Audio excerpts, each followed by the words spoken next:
नमस्कार, जय हिंद, जय भारत। मैं अभिषेक और आप देख रहे हैं हमारा YouTube चैनल रुद्रायस एकेडमी। दोस्तों, एक बार फिर से आप सभी का हमारे इस YouTube चैनल पे हार्दिक स्वागत और अभिनंदन है। दोस्तों, आज के सेशन में, आज के इस वीडियो में हम आपसे बात करने वाले हैं आर्कियोलॉजी से संबंधित कुछ महत्वपूर्ण प्रश्नों के बारे में।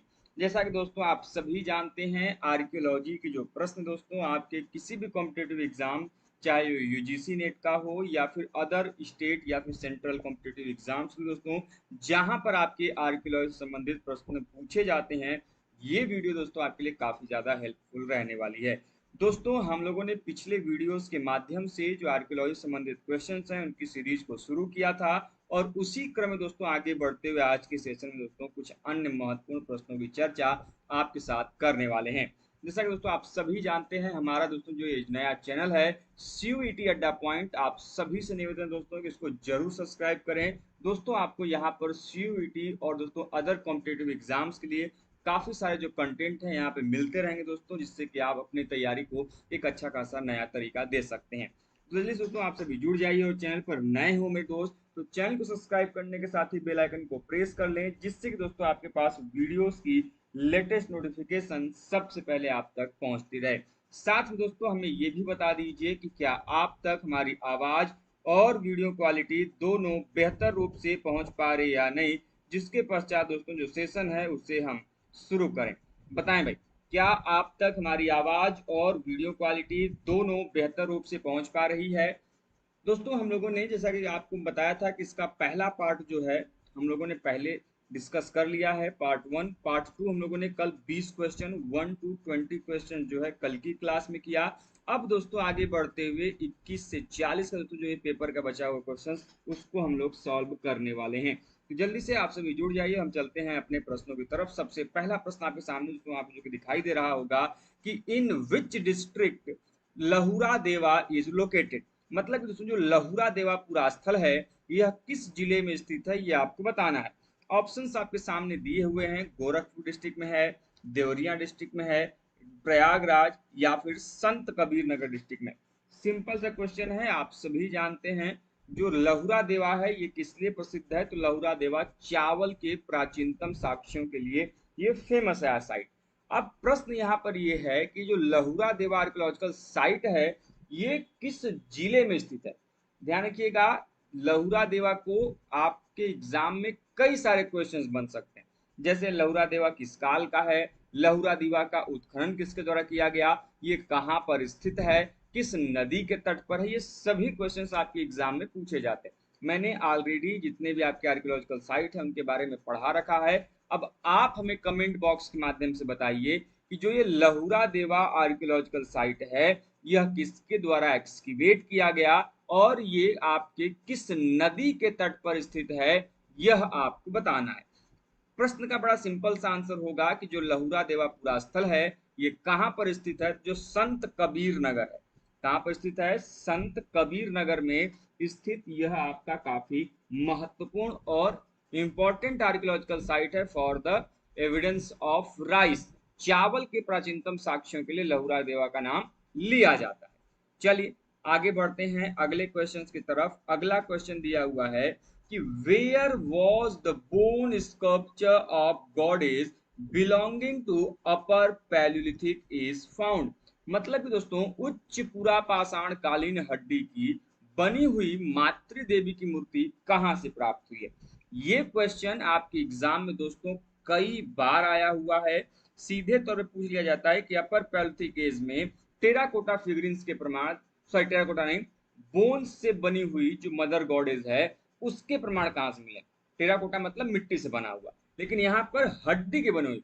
अब याद कीजिए, मैंने पढ़ाते समय जब पिछले मैं क्विज सेशंस में भी डिस्कस कर रहा था और बैच में भी डिस्कस कर रहा था तो बताया था कि अपर पैलियोलिथिक एज आते आते आपको दिखाई देगा कि जो बोन टूल्स हैं उनकी आपको अच्छी खासी संख्या जो है वहां पर दिखाई देने लगती है। उच्च पूरा पाषाण काल में हड्डी के बने जो उपकरण दिखाई देने लगते हैं। और इसी प्रकार से पहली बार जब हम बात करते हैं कि हड्डी से बने हुए मातृ देवी की मूर्ति के बारे में, तो ये कहां से प्राप्त हुआ है, तो आपके सामने ऑप्शन दिया गया है, from Belan valley in UP, from Son valley in MP, from Narmada valley in MP, from Godavari valley in Maharashtra. क्या होगा? उत्तर प्रदेश के बेलन वैली से प्रमाण मिला है कि मध्य प्रदेश के सोन वैली से, मध्य प्रदेश के नर्मदा वैली से, या फिर महाराष्ट्र के गोदावरी वैली से। ध्यान रखिएगा दोस्तों, जब भी उच्च पूरा पाषाण काल के संदर्भ में सबसे अच्छा और उपयुक्त प्रमाण की बात की जाएगी या फिर क्रोनोलॉजिकल ऑर्डर की बात करते हैं, तो उसमें जो बेलन घाटी का क्षेत्र है जो प्रयागराज के समीप स्थित है, ये बेलन घाटी का क्षेत्र काफी महत्वपूर्ण रोल प्ले करता है, क्योंकि इस बेलन घाटी में हमें जो पूरा पाषाण काल है उसके संदर्भ में काफी अच्छी जानकारी प्राप्त होती है। और इसी बेलन वैली से हमें जो है हड्डी की बनी हुई जो मातृ देवी की मूर्ति है जो कि अपर पैल्थिकेस की है, उसके प्रमाण प्राप्त होते हैं। अब देखिए दोस्तों, यही क्वेश्चन आपके एग्जाम में घुमा के भी पूछा जा सकता है कि निम्नलिखित में से बेलन वैली से प्राप्त हड्डी की बनी हुई मूर्ति निम्नलिखित में से किस काल की है। आपको उस मूर्ति का काल पूछा जाएगा। तो आपको ध्यान रखना है दोस्तों कि जो बेलन से प्राप्त मूर्ति है वो अपर पैल्थिकेस की है, अर्थात किस काल की है? यह आपके उच्च पूरा पाषाण काल की है। तो क्वेश्चन कैसे भी पूछे, आपको ध्यान रखना है।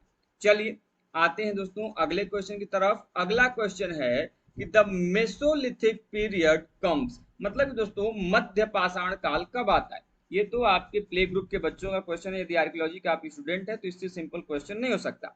ऑप्शंस आपके सामने है, बिफोर द मिडिल पैल्थिक एज, मध्य पूरा पाषाण काल के पहले, आफ्टर अपर पैल्थिक एज मतलब कि उच्च पूरा पाषाण काल के बाद, बिफोर अपर पैल्थिक एज उच्च पूरा पाषाण काल के पहले, या फिर आफ्टर न्यूलिथिक पीरियड।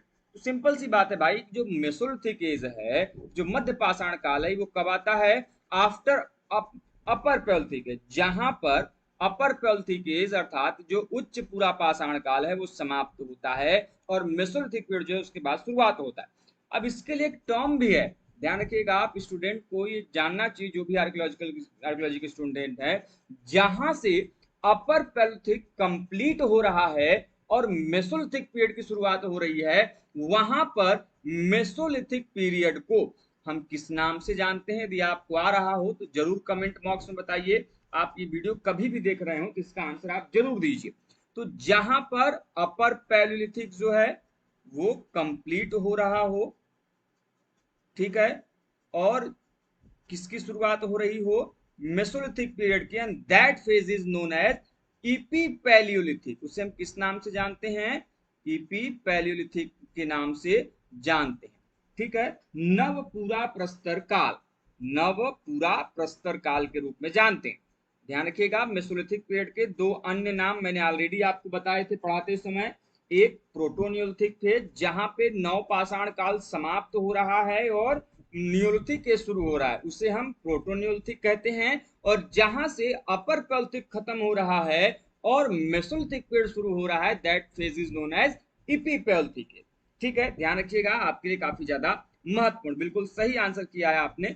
चलिए आगे चलते हैं अगले क्वेश्चन की तरफ कि dating process is mainly divided into, कितने भागों में, जो तिथि निर्धारण की प्रक्रिया है उसे हम कुल कितने भागों में विभाजित करते हैं। बेसिक सा सिंपल सा क्वेश्चन है, आपके लिए आसान सा है कि तिथि निर्धारण के लिए, डेटिंग के लिए कितनी प्रकार की विधियों का प्रयोग किया जाता है। तो आप सभी जानते हैं यहाँ पर मुख्यतः दो भागों में डिवाइड किया गया है। तो सबसे पहले जिसे हम एब्सोल्यूट डेटिंग कह लें, ठीक है, जिसे हम निरपेक्ष तिथि विधि कहते हैं, और दूसरा आप उसे चाहें तो रिलेटिव डेटिंग के नाम से भी जान सकते हैं, जिसे हम सापेक्ष तिथि विधि कहते हैं। Relative dating and absolute dating, सापेक्ष तिथि विधि और निरपेक्ष तिथि विधि। मैंने ऑलरेडी आपको जो पहला इसका एमसीक्यू में डिस्कस कर रहा था तो वहां पर इसकी जानकारी आपको मैंने बताई थी। जितने भी मेरे भाई बहन आप वीडियो देख रहे हो, निवेदन है कि प्लीज वीडियो को लाइक कर दीजिएगा, चैनल पर नए हैं दोस्तों चैनल को सब्सक्राइब जरूर करिएगा। हम आपके दोस्तों लगातार मेहनत कर रहे हैं, ऐसे कंटेंट आपको प्रोवाइड कर रहे हैं, तो बस निवेदन यही रहेगा कि चैनल को सब्सक्राइब जरूर करें। आपके जितने भी मित्र हैं, आपके सहपाठी हैं, उनको जरूर शेयर करें और उनके साथ दोस्तों हमारे चैनल को सब्सक्राइब कराएं, उन्हें भी जोड़ें, उनका भी फायदा काफी अच्छा खासा होगा। तो हमने कहा कि यहाँ पर तिथि निर्धारण की दो विधियां, एक एब्सोल्यूट डेटिंग और दूसरी आपकी रिलेटिव डेटिंग। एब्सोल्यूट डेटिंग के अंतर्गत वो डेटिंग्स आते हैं जिनको हम लोग साइंटिफिक डेटिंग कह सकते हैं, जो कि आपकी मुख्यतः वैज्ञानिक विधियों पर आधारित, जैसे radio carbon, potassium argon, fission track, uranium dating. इसके अलावा आपने जितने भी वार एनालिसिस, जितने भी तरीके की विधियां आप जानते हैं सब किसमें है, एब्सोल्यूट डेटिंग में आती है। एब्सोल्यूट डेटिंग की सबसे बड़ी खासियत ये है कि इसमें जो भी डेटिंग आती है वो किसी सोलर ईयर में आती है, किसी सौर वर्ष में आती है, कि कोई वस्तु 5000 साल पुराना है, कोई 10,000, कोई 20,000 साल पुराना है। वहीं पर जो रिलेटिव डेटिंग है, relative dating is based on comparison, compareness. जब भी किसी दो या दो से अधिक आर्कियोलॉजिकल रिमेंसेस के बीच में कंपेयर करके ये बताया जाए कि एक आर्कियोलॉजिकल रिमेंस दूसरे आर्कियोलॉजिकल रिमेंस से प्राचीन है, समकालीन है या फिर नया है, यह जो स्टडी होती है that is known as relative dating. Example के तौर पे स्टैटिग्राफी हो गया, फ्लोरीन टेस्ट मेथड हो गया, ये जो चीजें हैं आपकी किसके अंतर्गत आती हैं, रिलेटिव डेटिंग के अंतर्गत आती है। तो ये दो विधियां हैं, इसका सही आंसर क्या होगा, 2 होगा, दो विधियां। अब इंपॉर्टेंट पॉइंट ये भी ध्यान रखिएगा कि जब भी कभी रिलेटिव डेटिंग होगा तो वहां पे जो आपकी डेटिंग है वो सोलर ईयर में नहीं आएगी। रिलेटिव डेटिंग में आप कभी भी ध्यान से पढ़ेंगे नोट्स अपना, या चाहे कभी भी इस चीज को पढ़ें तो ध्यान रखें, वहां पर डेटिंग में ये कभी नहीं बताया जाएगा कि ये वस्तु 5000 साल पुराना है, 10,000 साल, 20,000 साल, नहीं। वहां पर डेटिंग सोलर ईयर में नहीं, किसी घटना के कॉन्टेक्स्ट में आपको प्रमाण दिखाई देता है रिलेटिव डेटिंग में। जैसे ये वस्तु इस वस्तु से इतना पुराना है, तो ये दूसरी वस्तु को जो मैंने यहाँ पर कंपेरिजन किया, ये घटना के बारे में बता रहा है, इसी को हम क्या कहते हैं, रिलेटिव डेटिंग के रूप में जानते हैं। चलिए अगला क्वेश्चन बहुत सिंपल है कि where is the archaeological site Chopani Mando is located. आप सभी जानते हैं चोपानी मांडो जो आर्कियोलॉजिकल पुरास्थल है, ये काफी महत्वपूर्ण पुरास्थल है, और ये कहां पर स्थित है ये आपको बताना है। ऑप्शंस आपके सामने दिए हुए हैं, सोन वैली, बेलन वैली, आदवा वैली या फिर नर्मदा वैली। आप में से जितने भी भाई बहन हमारे इस समय लाइव हैं, देख रहे हैं, प्लीज बताएं इसका सही आंसर क्या होगा कि चोपानी मांडू जो आर्कियोलॉजिकल साइट है यह कहां पर स्थित है, ये आपको बताना है। कोई बता सकता है, बताएं भाई, चोपानी मांडू जो पूरा स्थल है यह कहां पर स्थित है, ये आपको बताना है।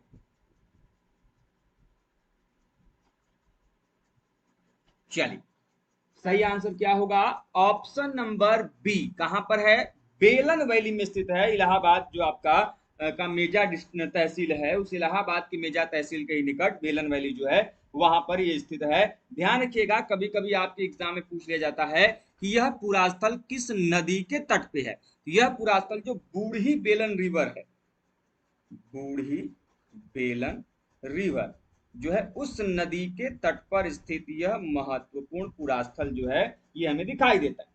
अब आपसे मेरा क्वेश्चन है, ध्यान रखिएगा, दो प्रकार के क्वेश्चन पूछे जाते हैं किसी भी साइट को लेके। एक कि इसकी खोज किसके द्वारा किया गया, और दूसरा पूछा जाता है कि इस पूरा स्थल का एक्सकेवेशन किसके द्वारा किया गया। तो जब भी बात चोपानी मांडो आर्कियोलॉजिकल साइट के डिस्कवर की बात की जाए तो इसे 1967 में 1967 में जो है वीडी मिश्र के द्वारा, किसके द्वारा, वीडी मिश्र के द्वारा जो है इस साइट को क्या किया गया था, खोजा गया था। लेकिन अब आपको हमें कमेंट बॉक्स में ये बताना है कि जो चोपानी मांडो आर्कियोलॉजिकल साइट है ये किसके द्वारा एक्सकेवेट किया गया, who did excavation at the site of Chopani Mando. Chopani Mando पुरास्थल पर किसके द्वारा जो है उत्खनन का कार्य किया गया, ये आपको बताना। ध्यान रखिएगा यहाँ पे दो उत्खनन हुए हैं, एक लिमिटेड एक्सकेवेशन सीमित क्षेत्र में उत्खनन हुआ है, और एक बृहद उत्खनन हुआ। दोनों आपके एग्जाम के लिए बेहद महत्वपूर्ण है, और ये दोनों आपको कमेंट बॉक्स में बताना है, इस चीज को ध्यान रखिएगा। चलिए आगे चलते हैं अगले क्वेश्चन की तरफ, उम्मीद करते हैं कि आपको समझ में ये चीजें आ गई होंगी। अगला क्वेश्चन क्या है कि from which one of the following excavated sites evidence of use of iron is found. जो आपके चार ऑप्शंस दिए गए हैं उनमें से कौन सा ऐसा पूरा स्थल है जहां की उत्खनन से लोहे के प्रयोग के प्रमाण मिले हैं। ऑप्शंस आपके सामने है, मेहरगढ़, बाघोर, अतरंजी खेड़ा या फिर Sarai Nahar Rai. What is the right answer, कहां से, किस स्थल से जहां से उत्खनन के दौरान हमें किसके प्रमाण मिले हैं, हमें लोहे के प्रयोग के, यूज ऑफ आयरन के जो प्रमाण है वो प्राप्त है। चार ऑप्शन आपको दिखाई दे रहे हैं, मेहरगढ़, बाघोर, सराय नाहर राय और अतरंजी खेड़ा। अब देखिए इसमें तो आप सिंपल सा, यदि आपने कभी भी इस क्वेश्चन को देखा होगा तो आप आसानी से इसको, एक आता है ना कि चूज द राइट वन, आपको देख के पता हो जाना चाहिए कि इसका सही आंसर क्या होगा। यदि आपको आंसर नहीं भी पता है तो भी आप इसके ऑप्शंस में होता है ना कि आप जो गलत है उसको छांट लीजिए, जो बचा वो अपने आप से हो जाएगा। भाई मेहरगढ़ जो है ये नियोलिथिक फेज को दर्शाता है, ठीक है। बाद में यहाँ पे हमें जो आपका अर्ली हड़प्पन फेज है उसके भी प्रमाण मिले, लेकिन बाकी नहीं मिला है। बाघोर जो आपके बाद का है, राजस्थान के फेज का है, वहां से ऐसे कुछ प्रमाण नहीं मिला है। सराय नहर राय मेसोलिथिक फेज का है, गंगा घाटी में आपका आता है, महत्वपूर्ण क्षेत्र है। बचा कौन सा, अतरंजी खेड़ा, तो इसका सही आंसर क्या होगा, option number C, Atranji Kheda जो पूरा स्थल है, यहां से इसके जो प्रमाण हैं वो हमें दिखाई देते हैं, किसके, लोहे के प्रमाण जो है अतरंजी खेड़ा पूरा स्थल से देखने को मिलते हैं। क्लियर है बात, बताएं भाई।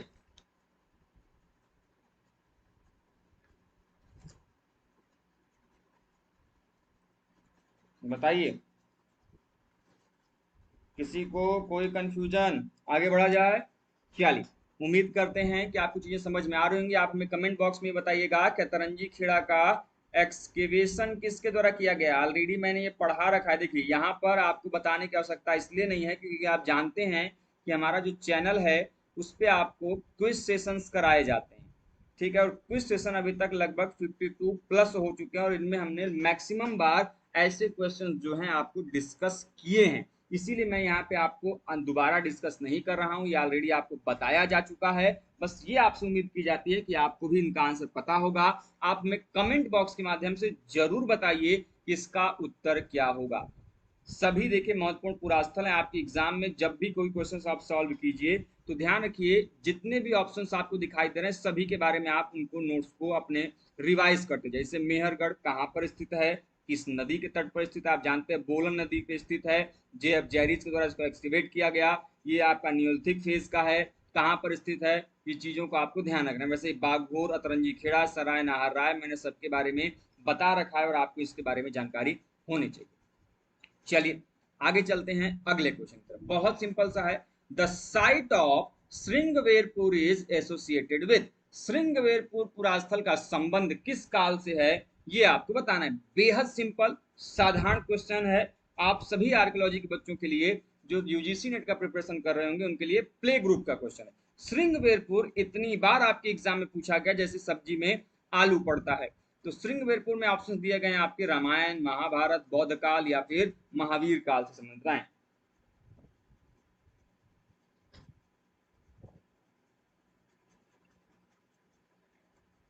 वेरी गुड, क्या आंसर होगा, श्रृंगवेरपुर। इसका सही उत्तर क्या होगा, जो श्रृंगवेरपुर पूरा स्थल है वो रामायण काल से संबंधित है, रामायण का जो फेज है उससे संबंधित है।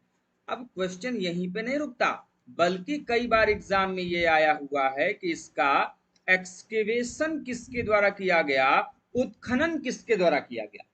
Very very important question, please ध्यान रखिएगा। बीबी लाल के द्वारा, किसका किया गया, बीबी लाल के द्वारा जो है the site of Shringverpur is excavated. अब आप हमें कमेंट बॉक्स में बताइए कि जो बीबी लाल हैं इनका पूरा नाम क्या है, what is the mean by the term B B Lal, उनका पूरा नाम क्या है। कई बार आपके एग्जाम में आता है, ध्यान रखिएगा, जैसे एच.डी. सांकालिया का पूरा नाम पूछा जाता है, बीबी लाल का पूरा नाम पूछा जाता है, वाई.डी. शर्मा का पूरा नाम पूछा जाता है। तो ऐसे कुछ क्वेश्चंस हैं जो कि यूज टू आपको होने चाहिए। आप यदि आर्कियोलॉजी के स्टूडेंट हैं तो आप अच्छे से इनको जानते भी होंगे। चलिए आगे चलते हैं अगले क्वेश्चन की तरफ कि which method will be most suitable for the interpretation of socio economic life of archaeological culture. तो पुरातात्विक संस्कृति की सामाजिक एवं आर्थिक व्याख्या के लिए कौन सी ऐसी विधि है जो कि सबसे अधिक उपयुक्त मानी जाती है। तो ऑप्शंस आपके सामने दिए गए हैं, ethno archaeology, experimental archaeology, typology या फिर स्टैटिग्राफी। वेरी गुड, बहुत बढ़िया, अंकित जी ने बिल्कुल सही आंसर दिया है कि बीबी लाल सर का पूरा नाम क्या है, ब्रिजवासी लाल, ब्रजवासी लाल। वेरी गुड, बहुत बढ़िया। अब क्वेश्चन ये है कि मान लीजिए आपको आर्कियोलॉजिकल जो कल्चर है उसका इकोनॉमिकल और सोशियोलॉजिकल इंटरप्रिटेशन करना है तो आप कौन सी विधि का प्रयोग करें। तो आप सभी जानते हैं आर्कियोलॉजिकल ब्रांचेस के बारे में मैंने ऑलरेडी आपको बता रखा है कि व्हाट इज एथनो आर्कियोलॉजी। जब प्राचीन रूप से चली आ रही विधियों का वर्तमान के प्रेजेंट कॉन्टेक्स्ट में जब हम अध्ययन करते हैं तो हमें पता चलता है, जैसे मान लीजिए कि कुछ आदिवासी जो लोग हैं, जो ट्राइब्स हैं, वो बहुत पहले की परंपराओं को, जो ट्रेडिशंस हैं, उनको अभी भी फॉलो कर रहे हैं। तो जब हम अभी जाकर उनके ट्रेडिशंस के बारे में अध्ययन करेंगे तो हमें पता चलेगा कि आज से हजारों साल पहले तक ये ट्रेडिशन जो है वो करते थे। तो ये जो अध्ययन है ये क्या कहलाता है? ये एथनो आर्कियोलॉजी कहलाता है, जिसे हम हिंदी में नृतत्व पुरातत्व के नाम से जानते हैं, नृजातीय पुरातत्व के नाम से जानते। मतलब ये होता है कि जब हम वर्तमान की जो परिस्थितियां हैं उनमें जो ट्रेडिशंस फॉलो करने वाले लोग हैं, जो कि हजारों साल पहले कर रहे थे, उनका अध्ययन करके हजारों साल पहले की क्या आर्थिक और सामाजिक परिस्थिति थी उसको जानने की जो प्रक्रिया है, that is known as ethno archaeology. इसका सही आंसर क्या होगा? Option number A, typology. आप सभी जानते हैं ये किसके लिए प्रयोग किया जाता है? खासकर मृदभांडों के अध्ययन के लिए। For the study of potteries और ceramics we use the study of typology. जबकि स्ट्रेटिग्राफी आप जानते हैं किसी भी पुरातात्विक स्थलों के जो स्तरों का अध्ययन होता है, that is known as stratigraphy. स्तरों का निर्माण कैसे हुआ, उनकी संरचना कैसी है, उनके जो उसमें जमाव है, डिपॉजिट्स हैं, उनमें क्या कुछ प्रमाण मिल रहा है, उनका सांस्कृतिक अनुक्रम क्या है, इस सभी के बारे में जो जानकारी हम कहां से प्राप्त होती है? ये स्ट्रेटिग्राफी द्वारा प्राप्त होती है। और आप सभी जानते हैं concept of stratigraphy is not archaeological concept but is a derived from geological concept. पुरातात्विक में जो आपका स्तरीकरण का सिद्धांत है ये नहीं था, ये जियोलॉजी में था। जियोलॉजी से हमने इसे आर्कियोलॉजी में एडॉप्ट किया। ये सबसे पहली बार किसके द्वारा यूज किया गया? पीट रिवर्स के द्वारा। फर्दर आपके जो क्या कहते हैं मार्टिमर व्हीलर है, उन्होंने इंडिया में इसे आर्कियोलॉजी में क्या किया? यूज टू किया। अगला क्वेश्चन कि which method of excavation is exploited for obtaining cultural sequence of site. किसी पुरास्थल का सांस्कृतिक अनुक्रम जानने के लिए उत्खनन की किस विधि का प्रयोग किया जाता है, ये आपको बताना है। ऑप्शंस आपके सामने दिया गया है, quadrant excavation, vertical excavation, horizontal excavation या फिर साल्वेज उत्खनन, जिसे हम चतुष्पाद उत्खनन, लंबवत उत्खनन, क्षैतिज उत्खनन या फिर बचाव उत्खनन के रूप में जानते हैं। वेरी सिंपल एंड साधारण। सही आंसर क्या होगा? अब देखिए, पढ़ाते समय when we studied about stratigraphy, मैंने सिंपल सा चीज बताया, सॉरी एक्सकेवेशन जो है मैंने आपको बताया था कि आप एक्सकेवेशन को मुख्यतः दो भागों में बांट सकते हो, आइदर हॉरिजॉन्टल एक्सकेवेशन और वर्टिकल एक्सकेवेशन। सबसे पहले जब भी हम किसी साइट पर एक्सकेवेशन करने जाते हैं तो वहां पर हम किसका एक्सकेवेशन करते हैं? हम करते हैं vertical excavation. Then we go for horizontal excavation. क्या कारण है ऐसा कि हम सबसे पहले वर्टिकल करते हैं फिर हॉरिजॉन्टल की तरफ जाते हैं? तो मैंने बताया कि जब भी किसी आप आर्कियोलॉजिकल साइट पहुंचते हैं तो सबसे पहले ये जानना आवश्यक है कि उस एक पर्टिकुलर आर्कियोलॉजिकल साइट पे कितनी संस्कृतियों के जो प्रमाण हैं वो प्राप्त होंगे, कितनी संस्कृतियों के जो आपके प्रमाण है पुरास्थल से प्राप्त होते हैं। और इसकी जानकारी हमें केवल और केवल किससे प्राप्त हो सकती है? लंबवत उत्खनन से प्राप्त हो सकती है, वर्टिकल एक्सकेवेशन से प्राप्त होती है। मान लीजिए आपने वर्टिकल एक्सकेवेशन किया और आर्कियोलॉजिकल साइट ए से आपको पता चला कि यहाँ पर 3 कालों के जो जमाव हैं वो प्राप्त हैं।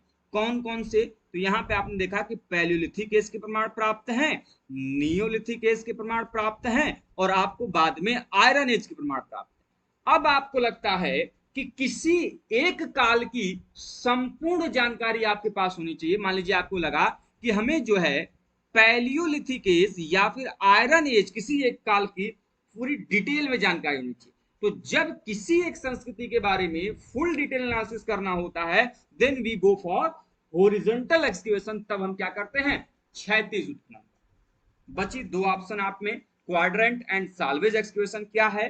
तो क्वाड्रेंट एक्सकेवेशन जो है चतुष्पाद उत्खनन है, उसका प्रयोग तब किया जाता है जब हमें किसी बरियल का, समाधान का उत्खनन करना हो या फिर स्तूप इत्यादि का उत्खनन करना हो। In that condition we use for quadrant excavation, चतुष्पाद उत्खनन की विधि का प्रयोग करते हैं। The last one is salvage excavation. आप सभी जानते हैं लगातार इस मॉडर्न डे में, मौजूदा आधुनिक समय में व्यक्ति क्या कर रहा है? अपना विकास कर रहा है। तो अब ये जरूरी नहीं है कि आपके सामने जो आर्कियोलॉजिकल साइट हो एक जनरल जो मैन है, जो ह्यूमन बॉडी है, उसको ये पता हो कि एक आर्कियोलॉजिकल साइट है या फिर कुछ चीजें।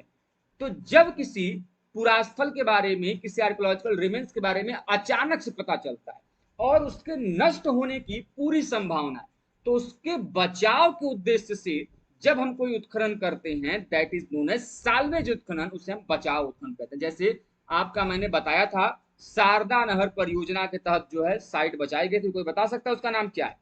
आप हमें कमेंट बॉक्स के माध्यम बताइएगा कि कौन सी ऐसी आर्कियोलॉजिकल साइट है जिसे शारदा नहर परियोजना के अंतर्गत जो है उसे क्या किया गया था, साल्वेज एक्सकेवेशन के थ्रू से बचाया गया। चलिए आगे चलते हैं अगले क्वेश्चन। ये सभी चीजें मैंने आपको ऑलरेडी बता रखी हैं, बस मैं बार बार यहाँ पे रिवाइज इसलिए करा देता हूँ। देखिए मुझे कोई शौक नहीं है कि एक ही क्वेश्चन के फैक्ट को मैं बार बार रिपीट करूँ। मैं पिछले भी वीडियो में रिपीट करता हूँ, फिर वीडियो में रिपीट करता हूँ, आगे भी बनाता हूँ तो फिर वीडियो में रिपीट करूंगा। इसका एकमात्र मोटो ये है कि आपको जब भी कोई क्वेश्चन आए तो उनसे रिलेटेड सभी फैक्ट्स आपके दिमाग में एक बार फिर से क्या हो जाएं, वो क्लिक कर जाएं आपके दिमाग में, वो रिपीट हो जाए।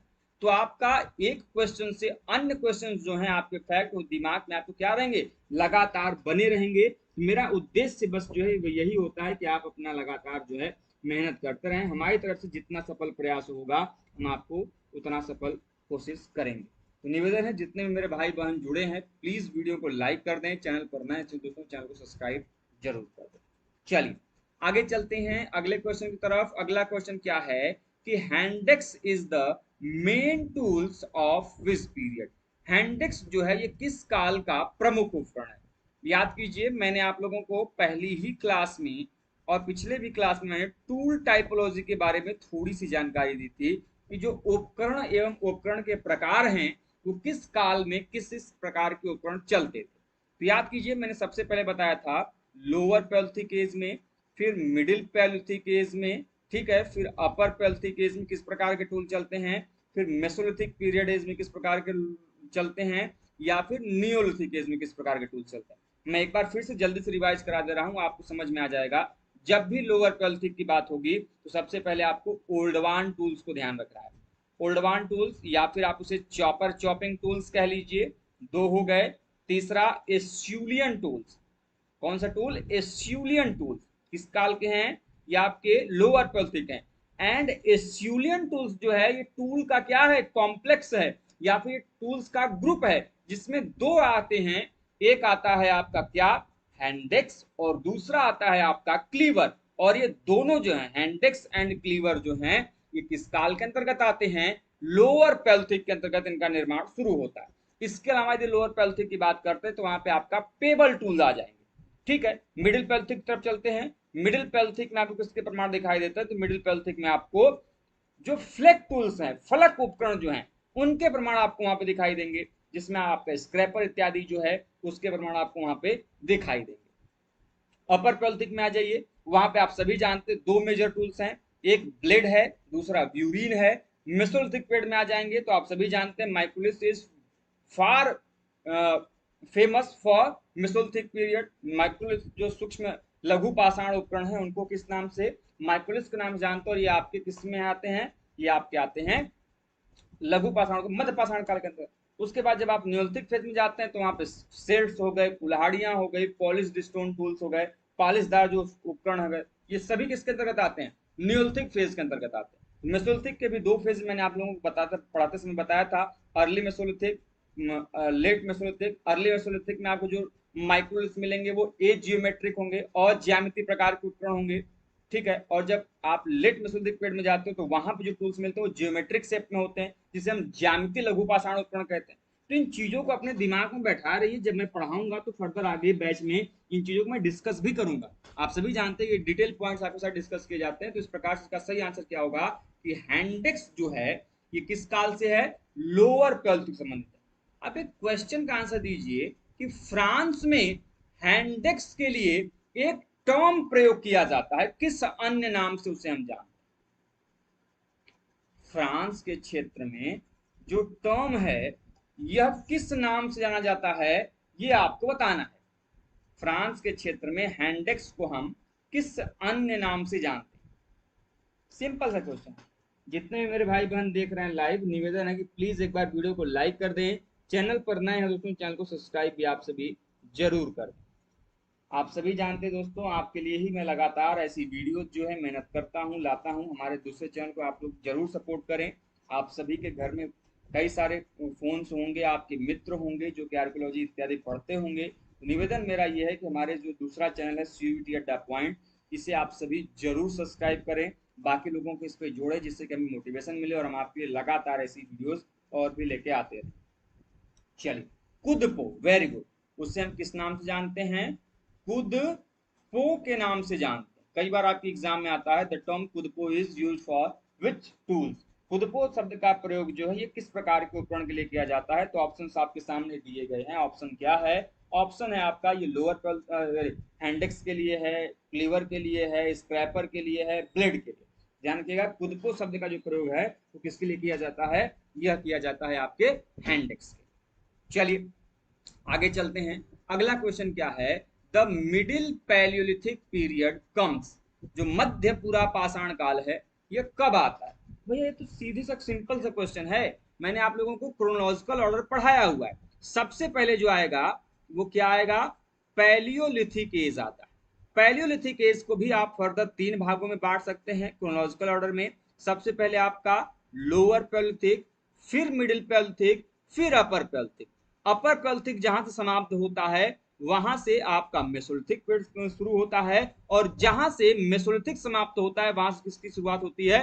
न्यूलिथिक एज की। तो अपर लोअर पैलियोलिथिक से आगे होके क्या आएगा? Middle Palaeolithic. मिडिल पैलियोलिथिक से आगे बढ़कर डेवलप होकर क्या आएगा? अपर पैलियोलिथिक। और जहां से अपर पैलियोलिथिक समाप्त हो रहा है और मेसोलिथिक की शुरुआत हो रही है, that phase is known as epi palaeolithic. उसे हम किस नाम से जानते हैं? इपी पैलियोलिथिक के नाम से जानते हैं। और जहां से मेसोलिथिक समाप्त हो रहा है और नियोलिथिक की शुरुआत हो रही है, that phase is known as प्रोटोनियोलिथिक।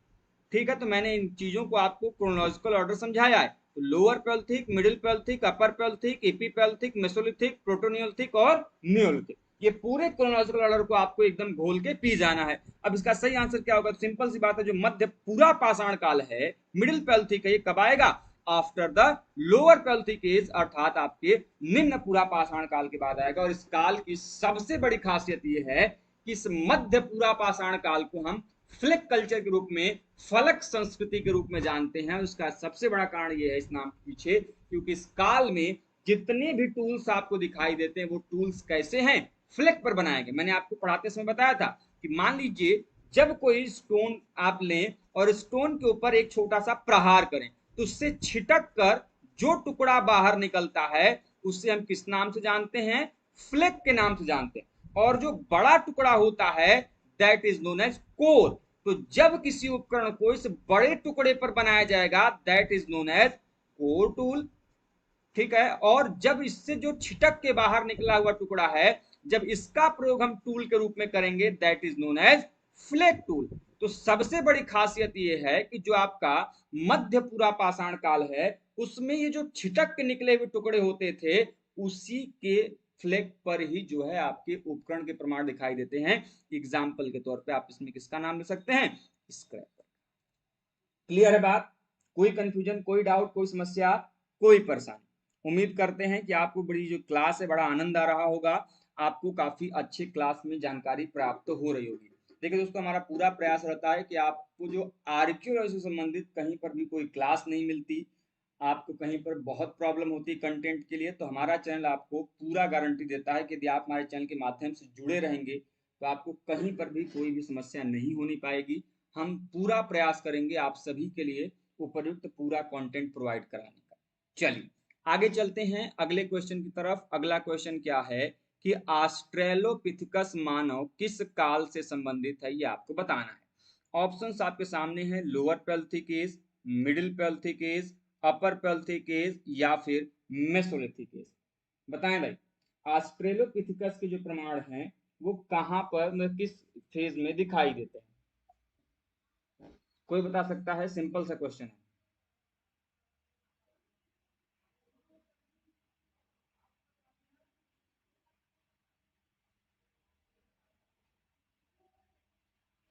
बताइए भाई।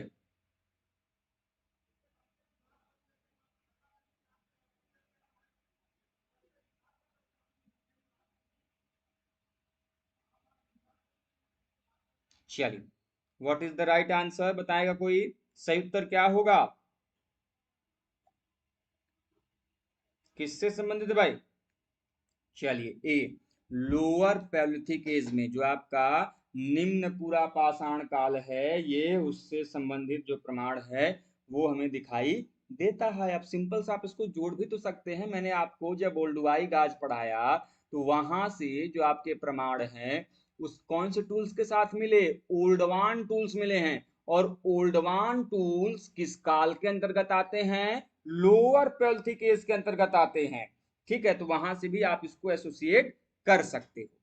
चलिए आगे बढ़ते हैं अगले क्वेश्चन की तरफ कि homo sapiens sapiens man belongs to which period? जो आपके होमोसेपियंस सेपियंस हैं, इस मानव काल का संबंध किस काल से है, ये आपको बताना है। Options lower palaeolithic age, middle palaeolithic age, upper palaeolithic age या फिर मेसोलिथिक एज। सिंपल सा क्वेश्चन है, बताएं what is the right answer? The homo sapiens belong to which period?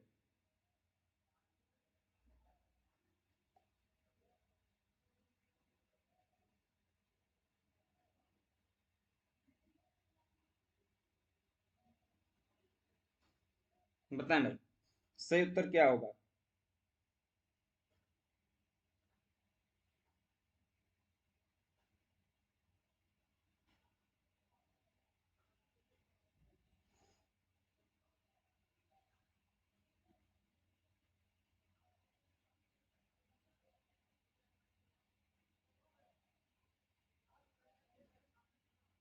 चलिए, सही उत्तर क्या होगा कि जो होमोसेपियंस हैं ये किस काल से संबंधित हैं?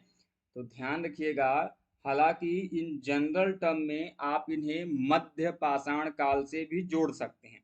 किससे जोड़ सकते हैं? मध्य पाषाण काल से। लेकिन कुछ एक प्रमाण जो है आपको ये अपर पैलियोलिथिक से भी मिले हैं, लेकिन इसकी संदिग्धता है। ठीक है, तो इसे आप सामान्य कंडीशन में जो है वो कहाँ से जोड़ सकते हैं? मध्य पाषाण काल से। इसके बारे में मुझे थोड़ा सा कंफ्यूजन है, जब मैं इसको जाऊंगा तो आप लोगों को जरूर बता दूंगा। चलिए आगे चलते हैं अगले क्वेश्चन की तरफ कि Madrasian culture is related to which period? बहुत सिंपल सा क्वेश्चन है कि मद्रासियन संस्कृति का जो संबंध है ये किस काल से है? ऑप्शंस आपके सामने है lower palaeolithic age, middle palaeolithic age, upper palaeolithic age, mesolithic age. याद कीजिए, हालांकि आप लोगों को अभी बैच में नहीं पढ़ाया गया है, लेकिन जब आपको लोअर पैलियोलिथिक एज में पढ़ाऊंगा, भारत में जब हम पुरातत्व की चर्चा करेंगे, वो भी खासकर प्रागैतिहासिक काल की, प्री हिस्ट्री की, तो वहां पर मैं आपको बताऊंगा कि किस प्रकार से भारत में जो एस्यूलियन टूल्स हैं उनके स्थान पे मद्रासियन संस्कृति के जो प्रमाण टूल्स हैं उसके प्रमाण दिखाई देते हैं। और ये आपका किस काल से संबंधित है? लोअर पैलियोलिथिक से संबंधित है, निम्न पूरा पाषाण काल से संबंधित। चलिए अगले प्रश्न की तरफ चलते हैं। अगला क्वेश्चन क्या है कि where is the archaeological site Burzahom which is related to neolithic period is located? जो आपका बुर्जहोम पुरास्थल है, जो कि नवपाषाण कालीन पुरास्थल है, ये कहां पर स्थित है, ये आपको बताना है। ऑप्शंस आपके सामने है उत्तर प्रदेश, कश्मीर, मध्य प्रदेश या फिर आंध्र प्रदेश। बताएं।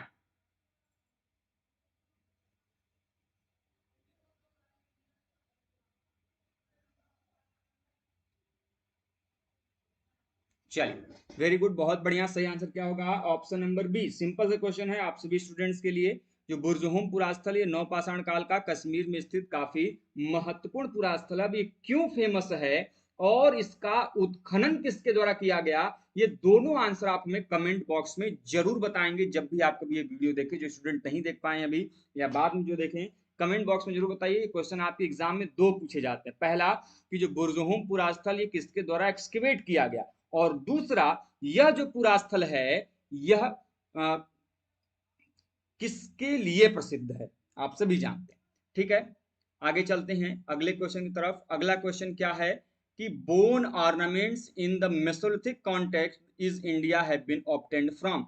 हड्डी से निर्मित जो आभूषण है ये भारत में मध्य पाषाण काल के संदर्भ में कहां से प्राप्त हुए? ठीक है, अब देखिए, हड्डी से बने उपकरण की जो शुरुआत है वो अपर पैलियोलिथिक की हो रही, बोन टूल्स की। लेकिन हड्डी से बने हुए जो ज्वेलरीज हैं, जो आपके ऑर्नामेंट्स हैं, इनके प्रमाण in the context of Mesolithic period, ये कहां से प्राप्त हो रहे हैं? तो आपके सामने ऑप्शन दिया गया है, लेखिया, महदहा, चोपानी मांडू या फिर घघरिया। तो सिंपल सा आंसर होगा ऑप्शन नंबर बी, जो महदहा पुरास्थल है, ये हड्डी से बने उपकरणों के लिए क्या है? फेमस।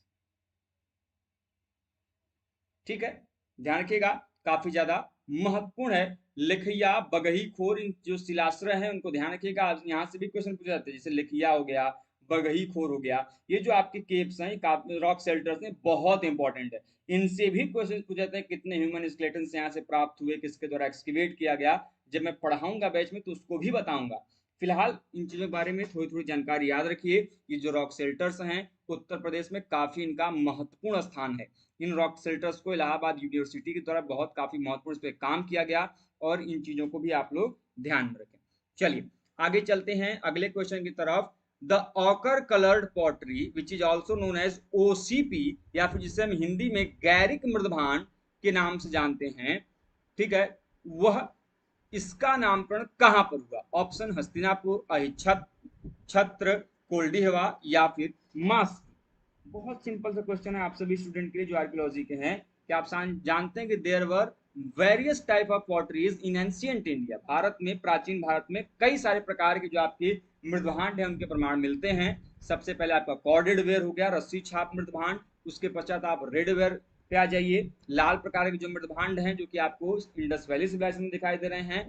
ताम्रनिधि काल में आ जाएंगे तो आपको ओसीपी के प्रमाण मिलते हैं कॉपरवुड पीरियड में। उसके पश्चात आप बीआरडब्ल्यू चले आएंगे, that is known for megalithic period, जो महापाषाण काल है उसके लिए प्रसिद्ध है। पीजीडब्ल्यू, जिसको हम लोग पेंटेड ग्रेवेयर कह रहे हैं, ये आपके आयरन एज नॉर्थ इंडिया के लिए प्रसिद्ध है। एनबीपीडब्ल्यू, जो कि मौर्यन काल है उसके पहले का जो काल है, वहां पर इसके प्रमाण जो है देखने को अच्छे खासे देखने को मिलते हैं। अब पॉइंट ये है, ये जो ओसीपी है, इसके सबसे पहले प्रमाण कहां से मिले? अंकित जी बिल्कुल सही कहा, बिसौली राजपूत परसू जो आर्कियोलॉजिकल साइट है वहां से प्राप्त हुए थे। किसको प्राप्त हुए थे सबसे पहली बार? बीबी लाल को प्राप्त हुए थे। लेकिन ध्यान रखिएगा, कंफ्यूज मत होइएगा, पहला प्रमाण भले ही बिसौली राजपूत परसू में हुआ हो, लेकिन इसका नामकरण जो है इन्होंने किस साइट पे किया? तो हस्तिनापुर से जो प्राप्त हुआ था उससे। ठीक है, किसके द्वारा किया गया था? बीबी लाल के द्वारा। अगले क्वेश्चन की तरफ चलते हैं। The longest part of human past is, बहुत सिंपल सा, कि मानव के अतीत का सबसे बड़ा भाग कौन सा? मैंने आपको 3 भागों में इतिहास को बांटा था। स्टोन एज हो गया, ठीक है, दूसरा आपका कॉपर या ब्रॉन्ज एज, याद कीजिए, और तीसरा आपका आयरन एज में बांटा गया था। तो ये जो स्टोन एज है, या जनरली जिसको आप प्री हिस्ट्री भी कह लें एक प्रकार से, तो ये जो प्री हिस्ट्री है, प्रागैतिहासिक काल या फिर पाषाण काल जो है, ये सबसे बड़ा काल है। ठीक है, बाकी जो आपको दिखाई दे रहे हैं, bronze age, iron age, chalcolithic age, ये क्या है? इनकी जो टाइमलाइन है वो क्या है? काफी छोटी है। क्योंकि सबसे बड़ा कौन सा काल? Lower Palaeolithic. उससे छोटा कौन सा काल? Middle Palaeolithic. उससे छोटा अपर पैलियोलिथिक। उससे छोटा मेसोलिथिक। उससे छोटा नियोलिथिक। तो जैसे जैसे आप आगे बढ़ेंगे तो जो टाइम लाइन है इनके पीरियड्स की, वो क्या होती जाएंगी? श्रिंक होती जाएंगी, सिकुड़ती जाएंगी, छोटी होती जाएंगी। कारण ये कि अब आप देख रहे हैं कि आज से 20 साल पहले मोबाइल्स जो थे वो बहुत बड़ी बात हुआ करते थे, लेकिन वर्तमान समय में एक 20,000 30,000 वाले जो मोबाइल है हर एक व्यक्ति के हाथ में है। तो ये बहुत तेजी से जो डेवलपमेंट हो रहा है, तो कम समय में ज्यादा से ज्यादा डेवलपमेंट अब आप देखेंगे, जबकि ये मोबाइल बनने में बहुत लंबा समय लगा। यही होता है कि जब डेवलपमेंट होना शुरू होता है तो बहुत तेजी से होता है। यही कारण है कि जो पाषाण काल का समय सबसे लंबा। आगे चलते हैं अगले क्वेश्चन की तरफ। अगला क्वेश्चन क्या है कि Bhimbetka, one of the most magnificent rock art side in the world, was discovered by. जो भीमबेटका पुरास्थल, जो कि विश्व के भव्य शैल कला के स्थलों के लिए जाना जाता है, यह किसके द्वारा खोजा गया, ये आपको बताना है। ऑप्शंस आपके सामने क्या दिए गए हैं? H D Sankalia, V N Mishra, V S Wakankar या फिर जी आर हंटर। बहुत सिंपल सा क्वेश्चन है भैया। आप सभी जानते हैं, for the pre historical paintings, प्रागैतिहासिक चित्रकला के लिए, रॉक पेंटिंग्स के लिए कौन सी साइट फेमस है सबसे ज्यादा भारत में? भीमबेटका फेमस है। एंड देन भीमबेटका पे कार्य किसका सबसे बढ़िया रहा है? वीएस वाकनकर ने इसे खोजा था। ध्यान रखिएगा, इसके अलावा यदि इस पे कार्य पूछा जाए, बिल्कुल सही आंसर किया है, 1957 से 1958 के बीच में जो है ये साइट वीएस वाकनकर द्वारा खोजी गई थी। अब वीएस वाकणकर के अलावा यहाँ पर अन्य लोगों का भी काम है, जिसमें से एक है यशोधर मठपाल। यशोधर मठपाल ने भी भीमबेटका पे काफी अच्छा काम किया। इसके अलावा यदि हम उत्खनन की बात करते हैं तो उत्खनन यहाँ पे वीएस वाकणकर ने भी सबसे पहले किया, और बाद में वीएन मिश्रा और वीएस वाकणकर दोनों ने मिलकर किया। तो तीन नाम आपको ध्यान रखने हैं, वीएस वाकणकर का, ठीक है, दूसरा वीएन मिश्रा जिन्होंने एक्सकेवेटिंग किया इसको काफी अच्छे तरीके से, F-23 जो इसके जो केव है उसको उन्होंने एक्सकेवेट किया था। उसके पश्चात यहाँ पर जो यहाँ पे जो इसकी साइट के बारे में जो संपूर्ण जानकारी वो है सुधर मठपाल ने भी काफी अच्छी जानकारी इसकी दी है। तो आज के इस सेशन का और इस पेपर के अंतिम प्रश्न की तरफ चलते हैं। तो अंतिम प्रश्न आपके सामने है कि which of the following sites has yielded skeleton of dog along with human skeleton in burial. लेकिन निम्नलिखित में से किस स्थल से जो है मानव कंकाल के साथ साथ कुत्ते के समाधान के भी जो प्रमाण है वो प्राप्त हुए। ठीक है, उन्होंने एक्सकेवेट नहीं किया है, उन्होंने इस पे जानकारी दी है। ठीक है, जब आप इंटरव्यू वगैरह में जाएंगे, खासकर आपका एथनो आर्कियोलॉजी या फिर रॉक आर्ट पे आपका काम होगा, तो वहां पे सुधर मठपाल को पूछा जाएगा, क्योंकि उन्होंने जो आपका भीमबेटका है इस पे काफी अच्छा काम किया है, इसके बारे में जानकारी आपको दी है। ठीक है, चलिए, तो सिंपल सा क्वेश्चन है कि भैया कुत्ते के साथ साथ मानव कंकाल के जो समाधान हैं वो कहाँ से प्राप्त हो रहे हैं। ये आपका जो बुर्ज़होम पुरा स्थल है, मैंने अभी बताया कश्मीर में स्थित है, और उसका संबंध नियोलिथिक फेज से है, नव पाषाण काल से। और इसके बारे में जो जानकारी है आपको कमेंट बॉक्स में बताना है कि इसका एक्सकेवेशन जो है यह किसके द्वारा। ठीक है, तो इस प्रकार से आज के सेशन में जो बचे हुए आपके 21 to 40 क्वेश्चंस थे उसको हम लोगों ने अच्छे से डिस्कस किया, उसके बारे में जानने का प्रयास किया। ये जो पीडीएफ है वो आपको मैं आपके ग्रुप में प्रोवाइड करा दूंगा। जब 5 ऐसे एमसीक्यूज वाले मेरे पास अभी पीडीएफ हैं, उसको प्रोवाइड सॉल्व कराने के पश्चात आपको जो पीडीएफ है वो आपको प्रोवाइड करा दूंगा, और वहां से उन चीज़ों को आप लोग जरूर देख लीजिएगा। ठीक है, उम्मीद करता हूं कि आपको वीडियो हेल्पफुल रही होगी। वीडियो से सहायता मिले तो वीडियो को जरूर लाइक करें दोस्तों। मेरा आप सभी से निवेदन है, हमारा जो नया चैनल है उसको आप जरूर सपोर्ट करें। तो मिलते हैं दोस्तों इस प्रकार के इन्फॉर्मेशन और वीडियोस के साथ नेक्स्ट वीडियो में। तब तक के लिए दोस्तों आप स्वस्थ रहें, मस्त रहें। जय हिंद, जय भारत, हर हर महादेव।